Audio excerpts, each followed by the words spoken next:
Reels वाली बहू। प्रज्ञा को रील्स बनाने का बड़ा ही क्रेज है और वो दिन भर रील्स बनाती रहती है।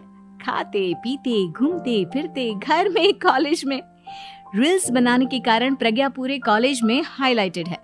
जहां उसकी रील्स सभी को पसंद आते हैं, वहीं मनीषा चिंता में डूबी रहती है। एक रोज जब खाते हुए प्रज्ञा रील्स बना रही होती है, तब मनीषा कहती है, एक मिनट भी चैन नहीं है इस लड़की को। ये नहीं कि खाना तो आराम से खा ले, लेकिन नहीं, अरे थोड़ी देर रील्स नहीं बनाओगी तो आसमान नहीं टूट पड़ेगा। अरे मम्मी, इसी को तो कहते हैं डिटर्मिनेशन। तुम नहीं समझोगी ये सब। भगवान, इस लड़की को सद्बुद्धि दे। जब देखो तब टेढ़ा बाका मुंह बनाती रहती है। मनीषा की बात का प्रज्ञा पर जरा भी असर नहीं होता और वो खाते खाते रील्स बनाती रहती है। दिन बीतने लगते हैं और देखते देखते प्रज्ञा का कॉलेज भी खत्म हो जाता है। आए दिन कोई ना कोई मनीषा को प्रज्ञा की शादी करवाने का सुझाव दे जाता है। सब ठीक ही कहते हैं, प्रज्ञा की शादी कर देनी चाहिए। अपने घर के काम काज में व्यस्त हो जाएगी तो खुद ही ये रील्स और नाच गाना बंद हो जाएगा। मनीषा और प्रेम प्रज्ञा के लिए एक अच्छा लड़का ढूंढने लगते हैं और तभी विकी का रिश्ता प्रज्ञा के लिए आता है, जिसने प्रज्ञा को उसकी रील्स देखकर पसंद कर लिया था। अगले दिन विकी अपने माता पिता के साथ प्रज्ञा के घर पहुंच जाता है और प्रज्ञा साड़ी पहने हाथों में चाय की ट्रे लिए उनके सामने आती है। जब विकी को पसंद है तो हमें भी बहू पसंद है। बहन जी, आप बारात की तैयारी कीजिए। एक बार लड़का लड़की अकेले में बात कर ले तो अच्छा रहेगा। हाँ हाँ, क्यों नहीं। मनीषा विकी को प्रज्ञा के कमरे में भेजती है, जहां प्रज्ञा पहले से ही रील्स बना रही होती है। तभी विकी कहता है, आ गए आपके साजन जी। हमारे साथ ये रील्स कंप्लीट करती तो और भी अच्छा रहता। अच्छा जी, अब आ ही गए हैं तो बना ही लेती हूँ आपके साथ। दोनों मिलकर रील्स बनाते हैं। जब वी मीट और तुरंत पोस्ट भी कर देते हैं। फिर विकी कहता है, जब आप साड़ी में चाय लेकर आई तब मुझे लगा कि कहीं मैं गलत घर में तो नहीं आ गया। अब सही है। दोनों की शादी पक्की हो जाती है और शादी के दिन भी प्रज्ञा रील्स बनाने से चूकती नहीं। यहाँ तक कि बारात के समय भी नाचते हुए रील्स बनाती है। सभी लोग प्रज्ञा की तारीफ के पुल बांध देते हैं और प्रज्ञा नाचती गाती अपने ससुराल चली जाती है। सब कुछ अच्छा चल रहा होता है। प्रज्ञा यहाँ भी दिन भर हर चीज की रील्स बनाती रहती है। लेकिन कुछ दिनों के बाद जब सुनीता कहती है, बहू, ये रील्स के साथ साथ कुछ काम भी कर लिया करो।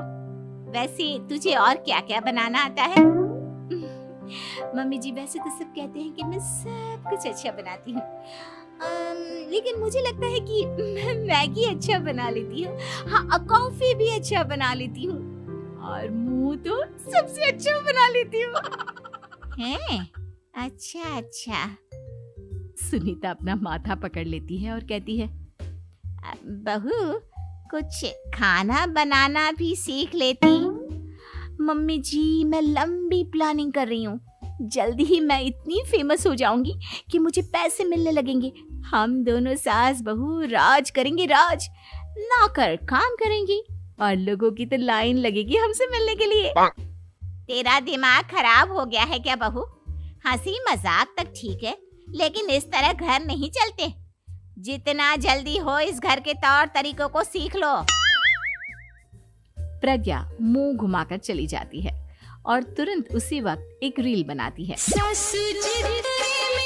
ये देख सुनीता का गुस्सा 7वें आसमान पर चला जाता है और विकी के घर आती ही सुनीता उसे सब कुछ बताती है। विकी भी अब प्रज्ञा की इन हरकतों से परेशान हो जाता है।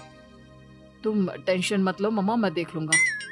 विकी कमरे में जाता है तो देखता है कि प्रज्ञा रील्स बना रही है। विकी बड़े ही प्यार से प्रज्ञा से कहता है, प्रज्ञा, इन सब के लिए मैं तुम्हें मना नहीं कर रहा हूँ, लेकिन फिर भी हर वक्त तो ये अच्छा नहीं लगता ना। समझने की कोशिश करो, मुझे भी तुम्हारा थोड़ा वक्त चाहिए। मैं जब ऑफिस से आता हूँ तो मुझे समय देने की जगह इसी में लगे रहते हो। तुम ज्यादा ही सोच रहे हो। तुम भी मेरे साथ रील्स बनाओ ना, तुम्हें भी बहुत अच्छा लगेगा। तुम्हें इज्जत से कोई बात समझ में नहीं आती क्या? दिमाग खराब हो गया है तुम्हारा इस चकाचौंध से। अगर तुमने अपना रवैया नहीं बदला तो मैं तुमसे दूर चला जाऊंगा। तुम ही रिश्ता लेकर आए थे, मुझे लड़कों की कमी नहीं थी और ना आज है। विकी दरवाजा पटक कर चला जाता है। धीरे धीरे विकी प्रज्ञा से दूर होता जाता है। एक रोज मनीषा प्रज्ञा के ससुराल उससे मिलने जाती है। तब सुनीता उससे कहती है, बहन जी, अब आई हैं तो कुछ दिन यहाँ रहकर जाइएगा, आप ही का घर है। हाँ मम्मी, बहुत दिन हो गए तुम्हारे साथ एक भी रील नहीं बनाई मैंने। प्रज्ञा तुरंत अपने फोन में रील्स ऑन कर लेती है। ये सब मुझसे नहीं होता। तेरा ये भूत अभी तक नहीं उतरा क्या? बहन जी, आप कुछ कहती नहीं क्या इसे? जब आप ही कुछ नहीं कर पाई तो मैं कर ही क्या सकती हूँ। सास तो वैसे ही बदनाम है। शाम को घर की लाइट चली जाती है और मनीषा प्रज्ञा से कहती है, मेरे घुटनों में बहुत दर्द हो रहा है, तू लाइट का कुछ इंतजाम करना बेटा। अच्छा, कैंडल जला देती हूँ मम्मा। प्रज्ञा गाते हुए कैंडल जलाती है और खिड़की के पर्दे के पास रख देती है। मनीषा, जिसे बहुत दर्द हो रहा है, वो सो जाती है और प्रज्ञा हमेशा की तरह अपने रील्स में लग जाती है। उधर कैंडल की वजह से पर्दा आग पकड़ लेता है और मनीषा के कमरे में आग लग जाती है। बचाओ, कोई है, बचाओ। सभी भागते हैं और विकी कमरे की आग बुझाने में लग जाता है, लेकिन तब तक मनीषा आधी जल चुकी थी।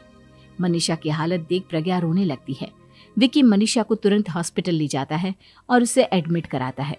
विकी प्रज्ञा से कहता है, देख लिया ना, तुम्हारे इस नाच गाने की वजह से आज तुम्हारी माँ की जान जाते जाते रह गई। अब पता नहीं तुम और क्या चाहती हो। उधर डॉक्टर देती है और पूरी तरह से अपने घर में लग जाती है।